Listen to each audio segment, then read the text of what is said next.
Hello, this is Allison Buckland, and I am the leader of Team Possible for the Man and Woman of the Year campaign for the Leukemia and Lymphoma Society. I am representing the Maryland chapter, and in an effort to raise money and raise awareness for this wonderful organization, I am sharing stories of hope and inspiration from those who have been impacted by blood cancer. And I am grateful to be joined right now with my friend Steve Sullivan. And Steve and we met on LinkedIn, seems like forever ago, but we connected right away. And I learned Steve's story and that he is a cancer survivor himself. So I'm just blessed to be able to help share his story so that together maybe we can help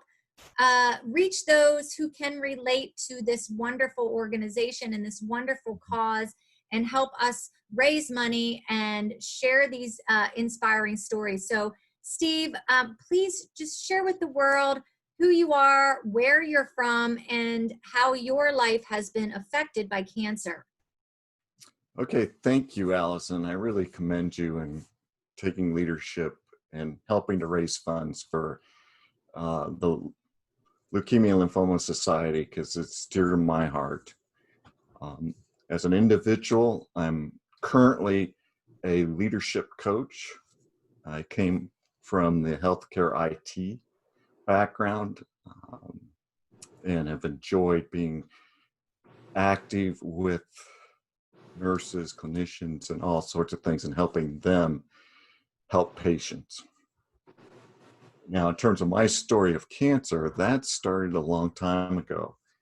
I was 23. I was married and I had 2 little boys.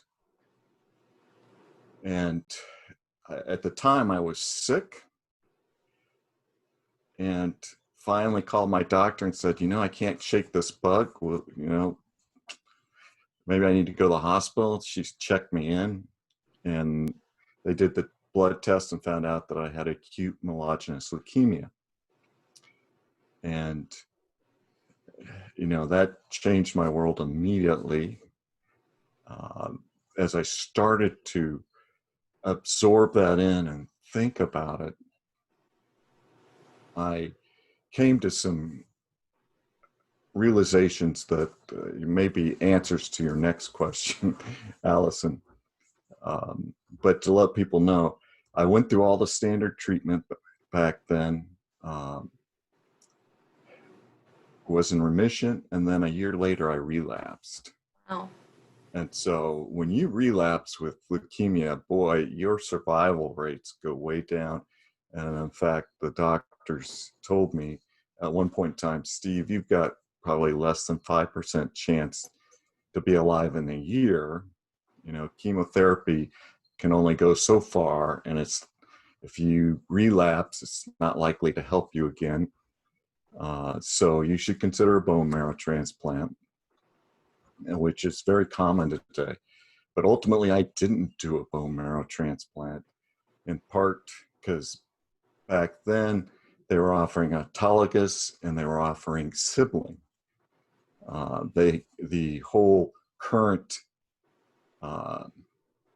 donor system that's set up today for unrelated donors like your mother experienced and had a great result didn't exist. I would encourage all leukemia patients to do research, to be your own advocate, and to make decisions with the health community that you're working with. Wow. So you're still here, and you did, and I think you did share in your story there, but the blessing or advice that you would offer those that are impacted with reaching out to their healthcare providers and reaching out to their community, but also in trials, right? So what type of what any other additional blessing or advice that you offer to those before we get into our last question? The one thing that truly came out of it for me is I've always tried to learn from the things that I've gone through in life. Um, and one of the things that leukemia taught me was to live for today. And I sometimes call that, embrace today. And what that means as a mindset, which I adopted during that point in time, was to take the time today to be aware of what's around me and appreciate it. If I see a flower, go smell it. Don't go running by it like you normally do, because you got to be someplace else. Take that moment, because you don't know. In my situation, I didn't know if I'd live to see tomorrow. So I gained a greater awareness of what was around me. And then I thought about, okay, I have all these friends and families. What can I do to make the day special? What memories can I create with them to have this joy, this day mean more than just one day?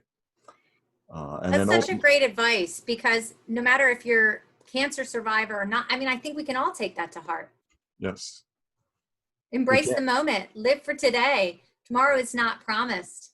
It exists in potential, but we have to stop and smell the roses. And I need that reminder myself.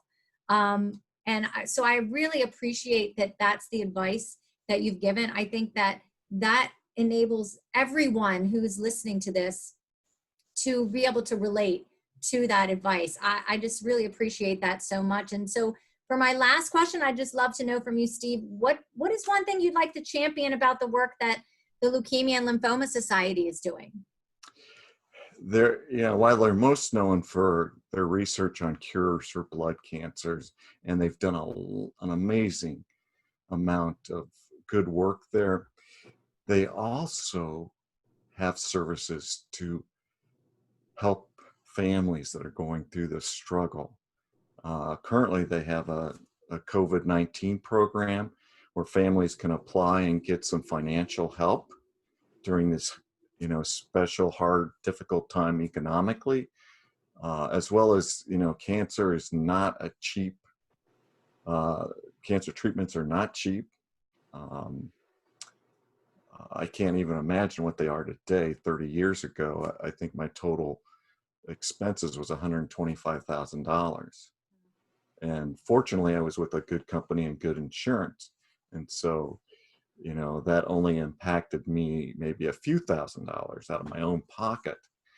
But I can imagine for those that if they've got laid off, they don't have insurance, this becomes more challenging. And that's where the Leukemia and Lymphoma Society is trying to help reach out to them and give them the support that they need all the way around. I mean, there's the physical treatment aspect, what can we do for that, but also the mental and maybe spiritual aspects that need to be covered to make it through such a difficult time.